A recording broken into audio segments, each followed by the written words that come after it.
കെനിയയിലെ Amboseli national പാർക്കിലാണ് Craig എന്ന ലോകത്തെ വലിയ കൊമ്പനുള്ളത്. ആ കൊമ്പനെ തൊട്ടടുത്ത് നിന്ന് കണ്ട ഒരു മൂവാറ്റുപുഴക്കാരനുണ്ട്. മൂവാറ്റുപുഴ മാറാടി സ്വദേശി KC ലോറൻസ്.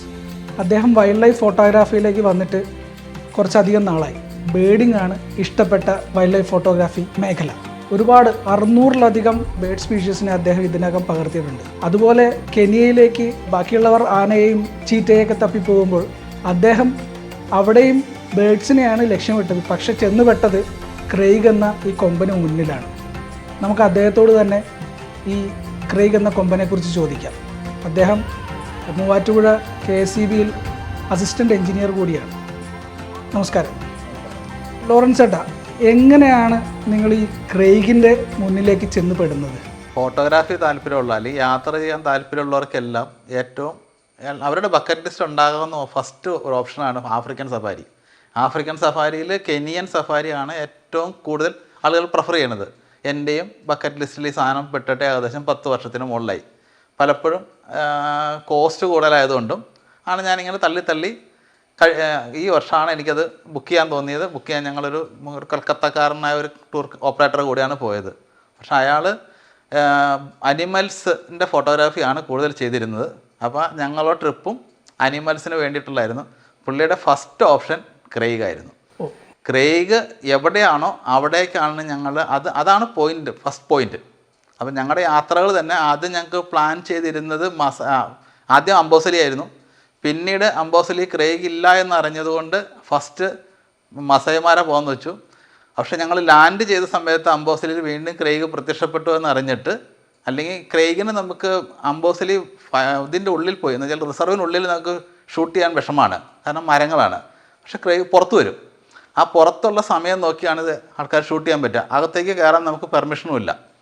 അപ്പം അന്ന് ഞങ്ങൾ കെനിയയിൽ നെയ്റോബി ലാൻഡ് ചെയ്ത് അന്നാണ് അറിയുന്നത് ക്രെയ്ഗ് വീണ്ടും അംബോസലിയിൽ കാടിന് പുറത്തിറങ്ങിയിട്ടുണ്ടെന്ന്. അപ്പം ഞങ്ങൾ വീണ്ടും പ്ലാൻ മാറ്റി നേരെ അംബോസലിയിലേക്ക് സ്റ്റാർട്ടിങ് അംബോസലിയിൽ നിന്നായിരുന്നു. അങ്ങനെയാണ് ക്രെയ്ഗിൻ്റെ അടുത്ത് എത്തപ്പെട്ടത്. ഓക്കെ, ഈ ക്രെയ്ഗിനെ കുറിച്ചിട്ട് നേരത്തെ ലോറൻസ് ചേട്ടൻ കേട്ടിട്ടുണ്ടോ? ഞാൻ കേട്ടിട്ടുണ്ടായിരുന്നു. ഇപ്പോൾ നിലവിലുള്ളതിൽ ഏറ്റവും വലിയ കൊമ്പൻ ക്രെയ്ഗ് ആണെന്ന് ഞാൻ കേട്ടിരുന്നു. അത് പോകാനുള്ള താല്പര്യം കൊണ്ടാണ് കെനിയൻ സഫാരി ഓപ്പറേറ്റ് ചെയ്യണത്. ചിലർ മസായിമാരെ മാത്രമേ ഉള്ളൂ. അപ്പോൾ മസായിമാരെയും അംബോസലിയും പിന്നെ നക്കുറും ഉൾപ്പെടുന്ന സഫാരി ട്രിപ്പ് തന്നെ ബുക്ക് ചെയ്തത് ക്രെയ്ഗിൻ്റെ അടുത്ത് എത്താൻ വേണ്ടിയിട്ടായിരുന്നു. ക്രെയ്ഗിലേക്കുള്ള യാത്ര ഈ വിമാനം ഇറങ്ങിയ ശേഷം എങ്ങനെയായിരുന്നു? ഞങ്ങൾ വിമാനം ഇറങ്ങിയത് നെയ്റോബിയിലാണ്. നെയ്റോബിയിൽ നിന്ന് ഏകദേശം 200 മുകളിൽ കിലോമീറ്റർ ഉണ്ട് അംബോസലിയിലേക്ക്. 6 മണിക്കൂറോളം യാത്രയുണ്ട്. അപ്പം ഞങ്ങൾ രാവിലെ 5:45 നെയ്റോബി എയർപോർട്ടിൽ ഇറങ്ങി. അവിടുന്ന് ഏകദേശം 1 മണിക്കൂർ കഴിഞ്ഞപ്പോഴത്തേക്ക് അവിടുന്ന് യാത്ര തിരിച്ചു. 7 മണിയോടുകൂടി അവിടുന്ന് യാത്ര തിരിച്ചു. നേരെ അംബോസലിയിലെടുത്ത റിസോർട്ടിലേക്കാണ്. അപ്പം വൈകുന്നേരം ക്രെയ്ഗിനെ കാണാൻ പോകാം എന്നായിരുന്നു അന്നത്തെ പ്ലാൻ. പക്ഷേ അന്ന് വൈകുന്നേരം ക്രെയ്ഗ് നമുക്ക് ആക്സസബിൾ ആയ സ്ഥലത്തായിരുന്നില്ല. ഈ ക്രെയ്ഗ് എങ്ങനെയാ ഈ കാടിൻ്റെ ഉള്ളിൽ എന്ന് പറഞ്ഞു കഴിഞ്ഞാൽ അവിടുത്തെ ഒരു കാടിനെ കുറിച്ചൊന്ന് വിശദീകരിക്കാമോ? ക്രെയ്ഗ് എന്ന് പറഞ്ഞാൽ ശരിക്കും ആഫ്രിക്കൻ എലിഫൻ്റ് ആണെങ്കിൽ ആഫ്രിക്കൻ എലിഫൻ്റ് 2 ടൈപ്പ് ഉണ്ട്.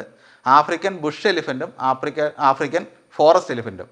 ആഫ്രിക്കൻ ബുഷ് എലിഫൻ്റിൻ്റെ വിഭാഗത്തിൽപ്പെട്ടാണ് ക്രെയ്ഗ്. അതാണ് ഏറ്റവും വലിയ ആന. ആഫ്രിക്കൻ ഫോറസ്റ്റ് എലിഫൻ്റ് എന്ന് പറഞ്ഞാൽ താരതമ്യേന ചെറുതാണ്. നമുക്ക് 3 ടൈപ്പ് ആനകളാണുള്ളത്. ഒന്ന് ആഫ്രിക്കൻ എലിഫൻറ്റും ഏഷ്യൻ എലിഫൻറ്റും. ഈ ആഫ്രിക്കൻ ബുഷ് എലിഫൻറ്റ് ഏഷ്യൻ എലിഫൻറ്റിനേക്കാളും വലുതും ആഫ്രിക്കൻ ഫോറസ്റ്റ് എലിഫൻറ്റ് ഏഷ്യൻ എലിഫൻറ്റിനേക്കാളും ചെറുതുമാണ്. ഓ, അത് ശരി. അത് ആഫ്രിക്കയുടെ പടിഞ്ഞാറൻ തീരങ്ങളിൽ അല്ലെങ്കിൽ പടിഞ്ഞാറൻ രാജ്യങ്ങളിലാണ് ഈ ഫോറസ്റ്റ് എലിഫൻ്റ് ഉള്ളത്. ബുഷ് എലിഫൻറ്റ് ഓൾമോസ്റ്റ് എല്ലാ സ്ഥലത്തും ഉണ്ട്. ഇപ്പം നമ്മുടെ കെനിയയിൽ ആഫ്രിക്കൻ ബുഷ് എലിഫൻ്റാണുള്ളത്. ഈ ക്രെയ്ഗ് അതിൽ പെട്ടതാണ്. ക്രെയ്ഗിനെ നിങ്ങൾ കണ്ട മുഹൂർത്തം ഒന്ന് പറയാമോ? ജൂൺ 21 വൈകുന്നേരമാണ് ഞങ്ങൾ ക്രെയ്ഗിനെ കാണാനുള്ള മുഹൂർത്തമായിട്ട് അവർ അനുവദിച്ച് കിട്ടിയ, അല്ലെങ്കിൽ ഞങ്ങൾക്ക് കിട്ടിയ മുഹൂർത്തം, ശുഭമുഹൂർത്തം. അപ്പോൾ ഞങ്ങൾ ഏകദേശം 5 മണി 5:30 സമയത്തോടു കൂടി ഞങ്ങൾ ഈ പറയുന്ന അംബോസലി പാർക്കിൻ്റെ സൈഡിലുള്ള ഒരു ജനങ്ങൾ വസിക്കുന്ന ഒരു ഗ്രാമത്തിലാണ് ഞങ്ങൾ എത്തുന്നത്. ആ ഗ്രാമത്തിൻ്റെ പുറത്തുള്ള കുറ്റിക്കാടുകളിലാണ് ഇവൻ്റെ വിഹാര സ്ഥലം എന്നാണ് അറിഞ്ഞത്.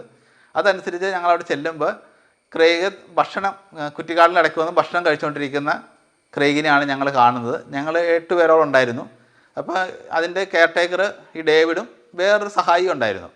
അവർ ഞങ്ങളെ ആനയുടെ അടുത്തേക്ക് എത്തിച്ചു. അപ്പോൾ ആനയുടെ അടുത്തേക്ക് ഇവരുടെ സഹായത്തോടു കൂടി അല്ലെങ്കിൽ ഇവരുടെ കൂടെ അല്ലാണ്ട് ആനയുടെ അടുത്തേക്ക് പോകരുതെന്ന് ഒരു പ്രത്യേകം പറഞ്ഞിട്ടുണ്ട്, ആ കാടിൽ വേറെ പല വന്യമൃഗങ്ങളും ഉണ്ടാവും. അപ്പോൾ ക്രെയ്ഗ് മാത്രമേ അപകടകാരി അല്ലാത്തുള്ളൂ, ബാക്കിയുള്ള വന്യമൃഗങ്ങൾ അപകടകാരികൾ തന്നെയാണ്. അപ്പോൾ നമ്മൾ ഗ്രൂപ്പായിട്ട് ഇവരുടെ സഹായത്തോടെ മാത്രമേ എത്താവുള്ളൂ. അപ്പോൾ ഞങ്ങൾ ചെല്ലുമ്പോൾ ആന ഭക്ഷണം കഴിച്ചുകൊണ്ടിരിക്കുകയാണ്. നല്ല ഹൈറ്റിൽ കിട്ടിയ വഴി ആകാംക്ഷ മൂത്തത് കൊണ്ട് ആദ്യമേ തന്നെ ഫോട്ടോ എടുക്കലായിരുന്നു, അടുത്തേക്ക് എത്തുന്നതിന് മുമ്പേ തുടങ്ങി. പക്ഷേ നമ്മൾ ഒരു വൈൽഡ് ലൈഫിൽ വസിക്കുന്ന ഒരു ആനയെ ആദ്യമായിട്ടാണ് ഇത്ര അടുത്ത് എൻ്റെ ജീവിതത്തിൽ കാണാൻ പറ്റിയത്. കാരണം നമ്മൾ എത്ര അടുത്ത് ചെന്ന് കഴിഞ്ഞാലും യാതൊരു ഭാവഭേദം അല്ലാണ്ട് എന്താണോ ജോലി അത് ചെയ്തുകൊണ്ടിരിക്കണം, ഭക്ഷണം കഴിച്ചുകൊണ്ടിരിക്കുക, അവിടെ നിൽക്കുകയല്ലാണ്ട് ആൾക്കാരുടെ സൈഡിലേക്ക് നോക്കുക, ഒരു ഉപദ്രവം ഉണ്ടാക്കാനുള്ള എന്തെങ്കിലും ഒരു ലക്ഷണം പോലും കാണിക്കാതെ സ്വസ്ഥമായിട്ട് നിന്നു. അതിനുശേഷം അതിനെ അത്രയും ഇത് ഞങ്ങൾ ശരിക്കും പറഞ്ഞാൽ കിളിമഞ്ചാരോ പർവ്വതത്തിൻ്റെ ഒരു ബാക്ക് ഷോട്ടിലാണ്, അല്ലെങ്കിൽ ബാക്കിൽ നമുക്ക് കിളിമഞ്ചാരോ പർവ്വതം കാണാവുന്ന ഒരു സ്ഥലത്താണ് ഞങ്ങൾ ചെന്നത്. പക്ഷെ ഒരിക്കലും ക്രെയ്ഗിനെയും കിളിമഞ്ചാരോനെയും ഞങ്ങൾക്ക് ഒരു ഫ്രെയിമിൽ കിട്ടില്ല എന്നുള്ളൊരു വിഷമം മാത്രമേ ഞങ്ങൾക്ക് ഉണ്ടാവും. അങ്ങനെ കിട്ടിയിരുന്നെങ്കിൽ 2 പമ്പന്മാരെ ഒരുമിച്ച് കിട്ടി. അത് തന്നെ അത് കിട്ടില്ല എന്നുള്ളൊരു വിഷമം മാത്രമേ ഉള്ളൂ. എന്നിരുന്നാലും ഞങ്ങൾ ഈ ഇതിൻ്റെ കൂടെ ഏകദേശം 2 മണിക്കൂറോളം സൂര്യൻ അസ്തമിച്ച് കഴിഞ്ഞതിന് ശേഷമാണ് ഇത് കാട്ടിലേക്ക് കയറി പോകുന്നത്. അതുവരെ ഞങ്ങൾ അതിൻ്റെ കൂടെ ഉണ്ടായിരുന്നു. അതിനിടയ്ക്ക് ഒരു 15-20 മിനിറ്റോളം കണ്ണടച്ച് ഉറങ്ങി. ആ സമയം ഞങ്ങൾ ഇതിൻ്റെ ഫ്രണ്ടിൽ തന്നെ ഉണ്ടായിരുന്നു, ഒരു അനക്കവും ഇല്ലാണ്ട് അങ്ങനെ നിന്നു. നമുക്ക് എത്ര ഷോട്ട് വേണമെങ്കിലും ഏത് ലോ ആംഗിളിൽ വേണമെങ്കിലും എടുക്കാവുന്ന രീതിയിൽ നിന്ന് തരും. ശരി. പിന്നെ ഒരു കുഴപ്പമുള്ളതെന്ന് വെച്ചാൽ എപ്പോഴും ഇത് ബുഷിന് പുറത്തു വന്നുന്നില്ല, അത് കാരണം ഫുൾ ബോഡി കിട്ടാൻ നമുക്ക് പലപ്പോഴും ബുദ്ധിമുട്ടാണ്. അങ്ങനെ പുറത്തു തന്നെ അപൂർവ സന്ദർഭങ്ങളാണ്. നമുക്ക് ലാസ്റ്റ് കാട്ടിലേക്ക് പോകുന്ന സമയത്ത് മാത്രമാണ് ഇതിൻ്റെ ഒരു ഫുൾ ബോഡി, ക്രെയ്ഗ് കാട്ടിലേക്ക് കയറുന്ന സമയത്ത് മാത്രമാണ് ഇതിൻ്റെ ഒരു ഫുൾ ബോഡി ഷോട്ടുകൾ കിട്ടുള്ളൂ. മറ്റത് മുഴുവൻ ഇങ്ങനെ ബുഷിൻ്റെ അകത്ത് ഭക്ഷണം കഴിച്ചുകൊണ്ടിരിക്കുന്ന രീതിയിലുള്ള ക്രെയ്ഗിനെ മാത്രമാണ് ഞങ്ങൾക്ക് കിട്ടിയത്. എന്നാലും അതൊരു വല്ലാത്തൊരു അനുഭവമാണ്. അത്രയും വലിയൊരു ആനയുടെ അത്രയും അടുത്ത് പോയിരുന്ന് എടുക്കുക എന്ന് പറഞ്ഞാൽ നമുക്ക് ചിന്തിക്കുന്നതിലപ്പുറമാണ് സന്തോഷം. ഈ ബുഷിൻ്റെ ഉള്ളിൽ നിന്ന് ക്രെയ്ഗ് എന്താ ക്രെയ്ഗിൻ്റെ ഭക്ഷണം എന്താണ്? ഈ ബുഷ് തന്നെയാണ് അതിൻ്റെ ഭക്ഷണം. ആ ബുഷിൽ നിന്നുള്ള ഇലയും ചെറിയ കമ്പുകളും അടിച്ച് കഴിച്ചുകൊണ്ടിരിക്കുകയാണ്. അല്ലാണ്ട് വലിയ കമ്പുകളൊന്നും അവിടെ വലിയ മരങ്ങളോ കാര്യങ്ങളൊന്നും ഇല്ല. ഈ ബുഷും പിന്നെ നിലത്തുള്ള പുല്ലുകൾ, പൊങ്ങി നിൽക്കുന്ന പുല്ലുകളും ആണ് ക്രെയ്ഗിൻ്റെ ഭക്ഷണം. ഇനി ഒരിക്കൽ കൂടി ക്രെയ്ഗിനെ കാണാൻ ആഗ്രഹിക്കുന്നുണ്ടോ? കിട്ടാത്ത ഏതെങ്കിലും ഫ്രെയിം എടുക്കണം എന്നോ? തീർച്ചയായിട്ടും. ഇതിനെ കാണുക എന്ന് പറഞ്ഞാൽ നമുക്ക് കിട്ടുന്ന ഒരു സന്തോഷം ചില്ലറയല്ല. പക്ഷെ അത് എത്ര കാലത്തേക്ക് ഇനി ഇതുപോലെ ജീവിച്ചിരിക്കുമെന്ന് നമുക്കറിയില്ല. അപ്പോൾ എനിക്കതും ആഗ്രഹമാണ്. ഇപ്പോഴും ആ കിളിമഞ്ചാരോ പർവ്വതത്തിൻ്റെ ഫ്രണ്ടിൽ കിട്ടാവുന്ന രീതിയിൽ, അല്ലെങ്കിൽ അതിൻ്റെ ബാക്കിൽ കിളിമഞ്ചാരോ പർവ്വതത്തിൻ്റെ രീതിയിൽ കിട്ടുന്ന ഒരു ഫോട്ടോ ഇതുവരെ കിട്ടിയിട്ടില്ല. അതിപ്പോഴും മനസ്സിലുള്ള ആഗ്രഹമാണ്. അത് ഞങ്ങൾ പ്രതീക്ഷിച്ചാണ് പോയത്. പക്ഷേ ആനയല്ലേ, നമ്മൾ പറയണം, കാട്ടുമൃഗങ്ങളൊന്നും നമ്മൾ പറയുന്ന രീതിയിൽ നടക്കണമെന്നില്ല. അവർ വരുന്ന സമയത്ത് നമുക്ക് ലക്കുണ്ടെങ്കിൽ, ഭാഗ്യമുണ്ടെങ്കിൽ, അല്ലെങ്കിൽ നമ്മൾ മനസ്സിൽ കണ്ട ഫ്രെയിമിൽ ആന വന്നാൽ നമുക്ക് കിട്ടാം. എന്നല്ലാതെ അതിനെ നയിക്കാനോ അല്ലെങ്കിൽ നമുക്ക് വഴിതിരിച്ചുവിടാനോ ഒന്നും നമുക്ക് പറ്റില്ല. ക്രെയ്ഗിന്റെ കൊമ്പാണല്ലോ അതിന്റെ ഒരു പ്രത്യേകത. അതെ. അതിന്റെ കൊമ്പിനെ കുറിച്ചൊന്ന് പറയാമോ? എങ്ങനെയാണ് അതിന്റെ ഒരു? ക്രെയ്ഗ് എന്ന് പറഞ്ഞാൽ സൂപ്പർ ടസ്കർ വിഭാഗത്തിൽപ്പെട്ട ആനകളാണ്. ഈ സൂപ്പർ ടസ്കർ എന്ന് പറഞ്ഞാൽ 100 പൗണ്ടിൽ കൂടുതൽ ഓരോ കൊമ്പിനും വെയിറ്റ് ഉള്ള ആനകളെയാണ് സൂപ്പർ ടസ്കർ എന്ന് പറയുന്നത്. 100 പൗണ്ട് ഏകദേശം 45 കിലോ. 45 കിലോയിൽ കൂടുതൽ വെയിറ്റ് ഉള്ളതിനെയാണ് പറയുന്നത്. അത് ഏകദേശം ഇപ്പോൾ 30-30 സൂപ്പർ ടാസ്കേഴ്സ് ആഫ്രിക്കയിൽ ജീവിച്ചിരിപ്പുണ്ടെന്നാണ് കണക്ക്. ഇപ്പോൾ 30 ഉള്ളൂ ഇപ്പോൾ. ഓ, അത് ശരി. ഇപ്പോൾ താഴെ ഉള്ളൂ എന്നാണ്. ഓ, അതിൽ മെയിനായിട്ട് ഈ അംബോസലി നാഷണൽ പാർക്ക്, പിന്നെ സാവോ നാഷണൽ പാർക്ക് എന്ന് പറഞ്ഞ് കെനിയ തന്നെ ഒരു ഇതുണ്ട്. ഏറ്റവും കൂടുതലുള്ളത് ക്രൂഗർ നാഷണൽ പാർക്ക് സൗത്ത് ആഫ്രിക്കയിലാണ്. ഓ, അത് ശരി. അതിലെ ഏറ്റവും വലിയ കൊമ്പുള്ള ആന ക്രെയ്ഗ് ആണെന്നാണ് അറിയുന്നത്. അംബോസലി നാഷണൽ പാർക്ക് എന്ന് പറഞ്ഞാൽ ടാൻസാനിയയുടെയും കെനിയയുടെയും ബോർഡറിലാണല്ലോ വരുന്നത്. ഞാൻ കേട്ടിരിക്കുന്നതല്ല, വായിച്ചിരിക്കുന്നത് ടാൻസാനിയയിൽ ശരിക്കും ഹണ്ടിങ് അനുവദനീയമാണ്. അത് ഒരു ഭീഷണിയായി മാറുന്നുണ്ടോ ഈ ക്രെയ്ഗിന്? തീർച്ചയായിട്ടും ആണ്. കാരണം ഈ ടാൻസാനിയ ബോർഡർ, കാട്ടിൻ്റെ ഉള്ളിൽ ഈ ബോർഡർ ആനകൾക്കോ അല്ലെങ്കിൽ മൃഗങ്ങൾക്കോ ബോർഡറുകൾ ബാധകമല്ല. ബോർഡർ എന്ന് പറഞ്ഞാൽ മനുഷ്യന് മാത്രമേ ഉള്ളൂ. അതെ. കെനിയോട് തൊട്ട് ചേർന്ന് നടക്കുന്ന ടാൻസാനിയൻ കാടുകളിൽ ആനവേട്ട അവർ അനുവദിച്ചിട്ടുണ്ട്. ആനവേട്ട വെച്ചാൽ അവർ ഫോർ ട്രോഫി കില്ലിംഗ് എന്താണ് പറയുന്നത്, ട്രോഫി ഹണ്ടിങ് എന്നാണ് പറയുന്നത്. ആ ട്രോഫി ഹണ്ടിങ്ങിന് അവിടെ പെർമിറ്റഡ് ആണ്. അതിന് ഗവൺമെൻറ്റിലേക്ക് ഒരു പ്രത്യേക തുക, ഏകദേശം $20,000 എന്നാണ് ഞാൻ കേട്ടിരിക്കുന്നത്. അത്രയും അടച്ചു കഴിഞ്ഞാൽ ആ ഹണ്ടിങ്ങിനുള്ള പെർമിഷൻ ഉണ്ട്. ഇവിടെ നിന്ന് തന്നെ കെനിയയിലെ തന്നെ 3 ആനകളെ ഈ അടുത്ത കാലങ്ങളിൽ ഈ ട്രോഫി ഹണ്ടിങ്ങിന് വേണ്ടിയിട്ടും ഈ സൂപ്പർ ടസ്കേഴ്സ് വിഭാഗത്തിൽപ്പെട്ട 3 ആനകളെ ഈ അടുത്ത കാലങ്ങളിൽ ടാൻസാനിയയിൽ വെച്ച് കൊല്ലപ്പെടുകയുണ്ടായി. ഒന്ന് 2023 നവംബറിലും 2024 2 അത് വളരെയധികം പ്രക്ഷോഭങ്ങളും അന്താരാഷ്ട്ര തലത്തിൽ വരെ ചർച്ചകളായിട്ടുണ്ട്. ട്രോഫി ഹണ്ടിങ് അവിടെ നിരോധിച്ചിട്ടില്ല. ക്രെയ്ഗിന് ഒരു കെയർടേക്കർ ഉണ്ട്. അപ്പോൾ ആനയ്ക്കും കെയർ ടേക്കർ ഉണ്ട്. കെനിയയിലെ ഒരു ബിഗ് ലൈഫ് ഫൗണ്ടേഷൻ എന്ന് പറയുന്ന ഒരു സംഘടനയുണ്ട്. ആ സംഘടന ആണ് മെയിനായിട്ട് എലിഫൻസിനെ അല്ലെങ്കിൽ വൈൽഡ് ലൈഫിനെ പ്രൊട്ടക്ട് ചെയ്യാനുള്ള സംഘടനയാണ്. എൻ്റെ ആഫ്രിക്കയിൽ ഏകദേശം 20,000-ഓളം ആനയെ ഒരു വർഷം കൊന്നൊടുക്കുന്നുണ്ടാണ് കണക്ക് വേട്ടക്കാർ. ചൈന, ഹോങ്കോങ്, മക്കാവ് അങ്ങനെയുള്ള ഏരിയകളിൽ ആ എലിഫൻറ്റ് ഐവറിക്ക് ഭയങ്കര ഡിമാൻഡാണ്. അപ്പോൾ അതുകൊണ്ട് ആനവേട്ടക്കാർ വളരെയധികം ശല്യമുണ്ട്. കെയർ ടേക്കർ എന്ന് പറഞ്ഞു കഴിഞ്ഞാൽ ഇപ്പോൾ നമ്മളിവിടെ നമ്മുടെ ഇവിടെ നാട്ടിലിപ്പോൾ ആനപ്പാപ്പാൻ എന്നൊക്കെ പറയുന്ന പോലെയാണോ, എങ്ങനെയാണ് ഈ കെയർ ടേക്കർ അവിടെ വർക്ക് ചെയ്യുന്നത്? അങ്ങനെ ചോദിച്ചാൽ എനിക്ക് കൃത്യം പറയാൻ പറ്റില്ല. പക്ഷേ ഈ ആനയുടെ പുറകെ 24/7 ഉണ്ടാവും, 365 ദിവസവും ഉണ്ടാവും ഈ ആള്. അവർക്ക് മാത്രമാണ് കാടിനുള്ളിലേക്ക് പ്രവേശിക്കാൻ അധികാരമുള്ളൂ. മസായി ഗോത്രത്തിൽപ്പെട്ട ആളാണ്. ഒന്നിൽ കൂടുതൽ ആളുണ്ട്. ഞങ്ങൾ കണ്ടപ്പോൾ ഒന്നിൽ കൂടുതൽ ആളുണ്ടായിരുന്നു. അറിയപ്പെടുന്നത് ഈ ഡേവിഡിനെയാണ് മെയിനായിട്ട് കെയർ ടേക്കർ എന്ന് പറഞ്ഞ് അറിയപ്പെടുന്നത്. അവർ മാത്രമേ കാടിൻ്റെ ഉള്ളിലേക്ക് ആനയ്ക്കൊപ്പം പോകും. അവർക്ക് മാത്രമേ ഉള്ളിൽ പ്രവേശിക്കാൻ അധികാരമുള്ളൂ. നമുക്ക് ഈ കാന പുറത്താണെങ്കിൽ മാത്രമേ കാണാൻ പറ്റുള്ളൂ. അവിടെ ഒരു ബോർഡർ ഉണ്ട്. ആ ബോർഡറിന് അപ്പുറത്തേക്ക് നമുക്ക് പ്രവേശിക്കാൻ പറ്റില്ല. അതായത് ഈ ക്രെയ്ഗ് പോകുന്ന വഴിയിലെല്ലാം ഈ മസായിമാരക്കാരനും കൂടെ പോകും. അപ്പൊ അവര് ആയുധധാരികളാണോ അതോ എന്തെങ്കിലും? ആയുധമൊന്നുമില്ല, ഒരു വടി മാത്രമേ ഉള്ളൂ. അത് അവരുടെ പരമ്പരാഗത മസായി ഗോത്രത്തിന്റെ ഒരു വടി മാത്രം അല്ലേ? മാത്രമേ ഉള്ളൂ, വേറെ അവര് ആനയുടെ സംരക്ഷകനായിട്ട് ഇങ്ങനെ നടക്കുന്നുണ്ടാവും. ക്രെയ്ഗിന് ഒരു എൽഡർ ബ്രദർ ഉണ്ടായിരുന്നു, ടിം എന്നായിരുന്നു എൻ്റെ പേര്. ശരി. അപ്പോൾ ഈ ടിമ്മിന് നേരെ പല പ്രാവശ്യം വേട്ടക്കാരുടെ ആക്രമണം ഉണ്ടായി എന്നാണ് പറയപ്പെടുന്നത്. എന്നിട്ടും അതിനെ അതിജീവിച്ചു.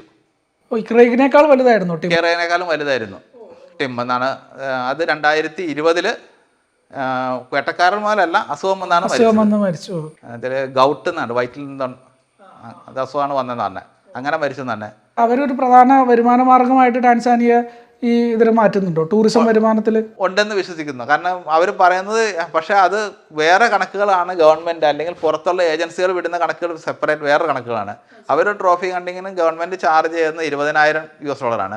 പക്ഷേ ആ ആന ഒരു ലൈഫ് സ്പാൻ മുഴുവൻ അവരുടെ കാടുകളിൽ ജീവിച്ചാൽ ഏകദേശം $2 മില്യൺ എന്ന് വെച്ചാൽ 20 ലക്ഷത്തോളം രൂപ ടൂറിസ്റ്റ് വരുമാനം കിട്ടുമെന്നാണ് കണക്കാക്കപ്പെടുന്നത്. അതായത് ഇതിനെ കൊല്ലുന്നതിനേക്കാൾ ഇത് ജീവിച്ചിരിക്കുന്നതാണ് നല്ലത്. ഗവൺമെന്റ് ടൂറിസം ആംഗിളിലും നല്ലത് അല്ലേ? കൊമ്പിന്റെ അടിസ്ഥാനത്തിൽ നോക്കിക്കഴിഞ്ഞാൽ ഈ സ്പീഷ്യസ് അപൂർവം എന്ന് പറയും നമുക്ക്. പക്ഷെ അതിനെ ഇങ്ങനെ കൊല്ലുക എന്ന് പറഞ്ഞു കഴിഞ്ഞാൽ, ഹണ്ടിങ് അനുവദിക്കുക എന്ന് പറഞ്ഞു കഴിഞ്ഞാൽ അത് ശരിക്കും പറഞ്ഞു കഴിഞ്ഞാൽ ജീവജാലങ്ങളോട് ചെയ്യുന്നൊരു വലിയൊരു ചതി എന്ന് വേണമെങ്കിൽ ക്രൂരതയാണ്. പക്ഷെ അതിനൊരു മാതൃകയാണ് കെനിയ. കെനിയയിൽ ഇങ്ങനെ ഹണ്ടിങ്ങിൽ ഫോച്ചേഴ്സിൻ്റെ വേട്ടക്കാരിൽ നിന്ന് പിടിച്ചെടുത്തതോ അല്ലാണ്ട് സ്വാഭാവികവും ഡെത്ത് ആയതോ ആയ ആനകളുടെ കൊമ്പുകൾ അവർ ശേഖരിച്ച് അത് വിൽക്കാൻ അനുവദിക്കില്ല, അത് കത്തിച്ച് കളയുകയാണ് ചെയ്യുന്നത്. പ്രായാധിക്യത്തിൽ മരിച്ചതാണെങ്കിലും അത് അവർ വിറ്റ് കാശാക്കാൻ ശ്രമിക്കാറില്ല. പക്ഷെ ഒരു നല്ല ഈ സൂപ്പർ ടസ്കറിൻ്റെ ആനയുടെ കൊമ്പിന് ഏകദേശം വില കണക്കാക്കുന്നത് $250,000 ഒരു കൊമ്പിന്. ഒരു കൊമ്പില്ല, 2 കൊമ്പിന്, ഒരു പെയറിന്, ഒരു ആനയുടെ കൊമ്പിന് $250,000 വില, മാർക്കറ്റ് വില ഉണ്ടെന്ന് പറയപ്പെടുന്നത്. അത്ര എമൗണ്ട് കെനിയൻ ഗവൺമെന്റ് ഉപേക്ഷിച്ചിട്ടാണ് അവര് ഈ ടസ്കേഴ്സിനെ സേവ് ചെയ്യുന്നത്.